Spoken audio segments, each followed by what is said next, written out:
family just gave me the strangest intervention. I got off work at 3, expecting a normal day of the usual errands. Tim needed to be brought to soccer practice at 3:45. I didn't need to pick up Rose until 7 since tennis practice always ran late on Wednesdays. That would leave me enough time to refill Evelyn's midnight ice cream that she doesn't think I know about. All in all, it was supposed to be another boring day in the Sears household. This illusion was blown out of the water when I opened my front door and found my entire family sitting in the living room. The couch was taken up by Evelyn, Rose, and Tim, while the love seat was taken up by my mother, who I didn't expect to come over until Sunday for our weekly visit. "Hey there," I said, trailing off as I took a scan of the room and noticed the look of concern on everyone's faces. "What's going on?" Mom smiled a bit and answered, "Could you come sit down, please, George? We have some things we'd like to discuss as a family." "Okay," I said as I sat on the recliner, the one seat left unoccupied in our normally uncrowded living room. "What's this all about?" "Well," Tim tried and failed to articulate a response. "I mean, it can't be an intervention. I quit drinking months ago," I said to try and lighten whatever overhang of worry was hanging over the rest of the family. No one said anything. "Look, I know I've been going a bit overboard with the chocolate and soda lately, but I don't think it's gotten to the level of needing an intervention. If that's it, I can cut back on them. Hell, I'll stop buying them completely." "It's not that, George," my mother interrupted me. "We just need to tell you something. It's a bit hard to get out in the open." "We know," Rose said suddenly. I looked at my 15-year-old daughter to try and read the look on her face that couldn't quite decide whether it was terrified or relieved. Like it had been holding a secret that she was both terrified of and relieved to finally have out in the open. "Know what?" I asked. My wife, Evelyn, was the one who responded. "We're not idiots, George. Or whoever you are." I could feel my face trying to go pale at the words, but I wouldn't let it. "What the hell are you talking about, Ev? We've been married for 20 years. I think I would know if I wasn't me." "George," my mother said, "just please listen to our concerns before dismissing them offhand." She was right, as always. "Sorry, Mom." "Who wants to go first?" she said after another second of silence. I looked at the people I cared most about in this world. My beautiful wife Evelyn, who I'd mistreated for so long. My wonderful Rose, who in only 2 years would be heading off to college somewhere. And with her younger brother Tim following 3 years behind, it would only be a little while before I no longer had a chance to make up for my previous mistakes. "Dad?"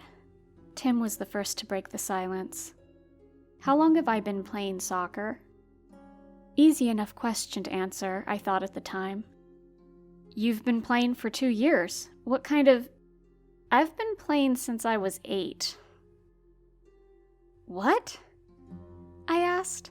That wasn't possible. I remember 2 years ago when he brought the first forms from his middle school to sign. "Don't be so surprised that he doesn't remember, Tim," Rose said in response. "He was drinking a lot." "That's not fair. Your father hasn't had a drink in over a—" I interrupted her. "It's okay, Ev. I haven't exactly been the best father." "That's an understatement," Rose said under her breath. "Rose!" Evelyn said in shock. "What? That's why we're here, right? To talk about the thing that's impersonating Dad?" What?" I said, unable to fully process what had just been said. "George," my mother said from the love seat. "Dad, you haven't been yourself for the past year, and I mean that in the most literal sense I can say it. You stopped drinking. For fuck's sake, you quit smoking."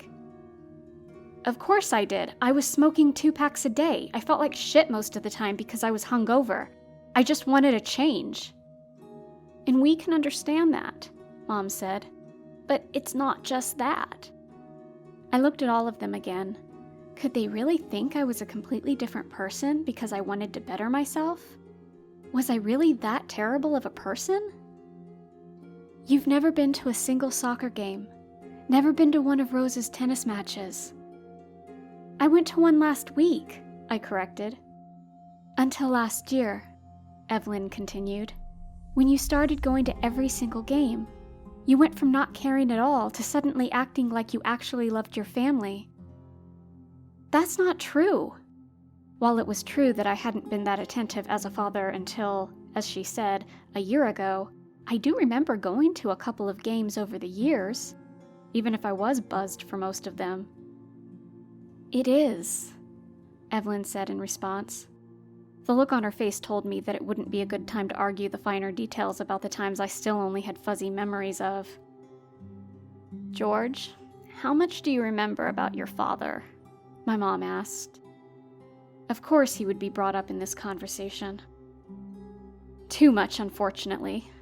That chain-smoking asshole couldn't care less about how we felt, what he was doing to us, what he didn't do for us. I'm just glad I was able to go over to Oliver's every once in a while to get away from it. I honestly don't know how you dealt with it for so many years, Mom. Mom turned her head and looked over at Evelyn with a worried look on her face. Evelyn sighed before asking, Who's Oliver? My best friend from school. He was at our wedding. Evelyn interrupted. I've never met Oliver. I didn't even know you knew anyone named Oliver until you mentioned him 6 months ago.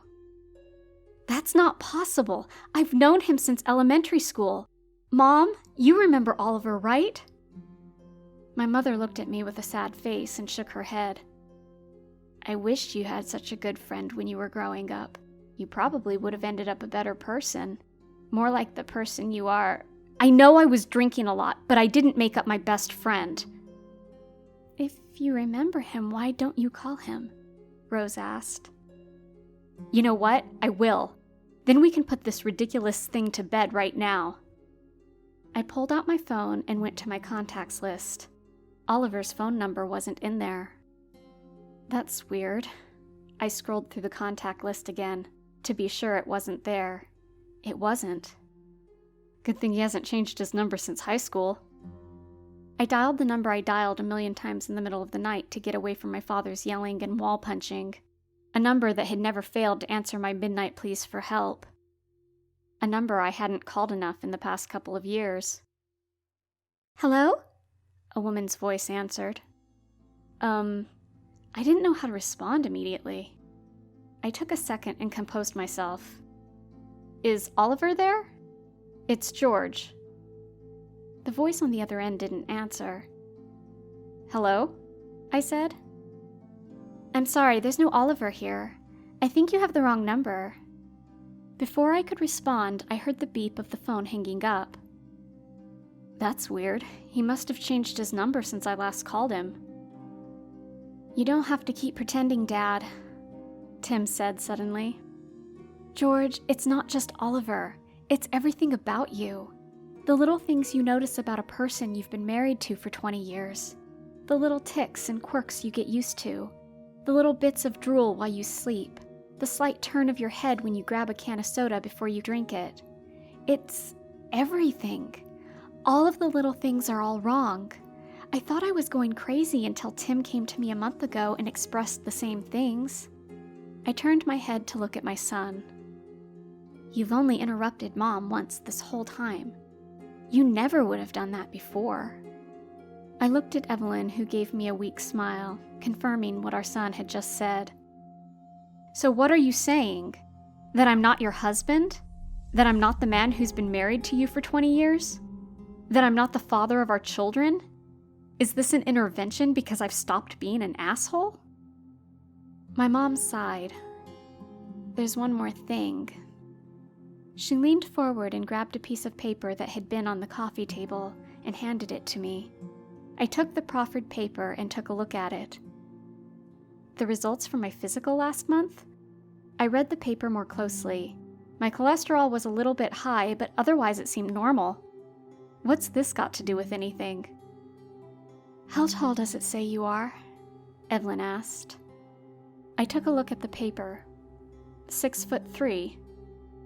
Evelyn reached into her pocket and grabbed another piece of paper, You remember going to your last physical before that?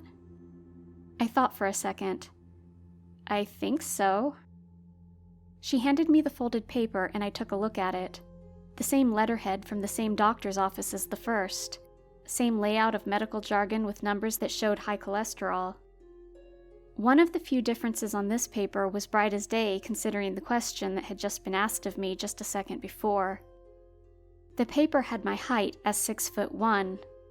I stared at it looking for discrepancies that would prove this thing to be a fake of some type. I couldn't find anything. I don't know who or what you are, but you aren't the George I married, Evelyn said. I kept staring at the paper without actually reading anything on it. But it's okay, she continued. I looked up at her soft smile. You're better than him.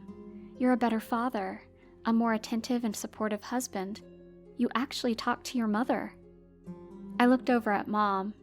She had the same soft smile of resignation that was on Evelyn's face. You actually come to my soccer games, Tim said.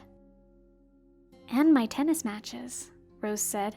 And you don't act creepy around my friends. You're a better person than my father could ever be, whoever you are.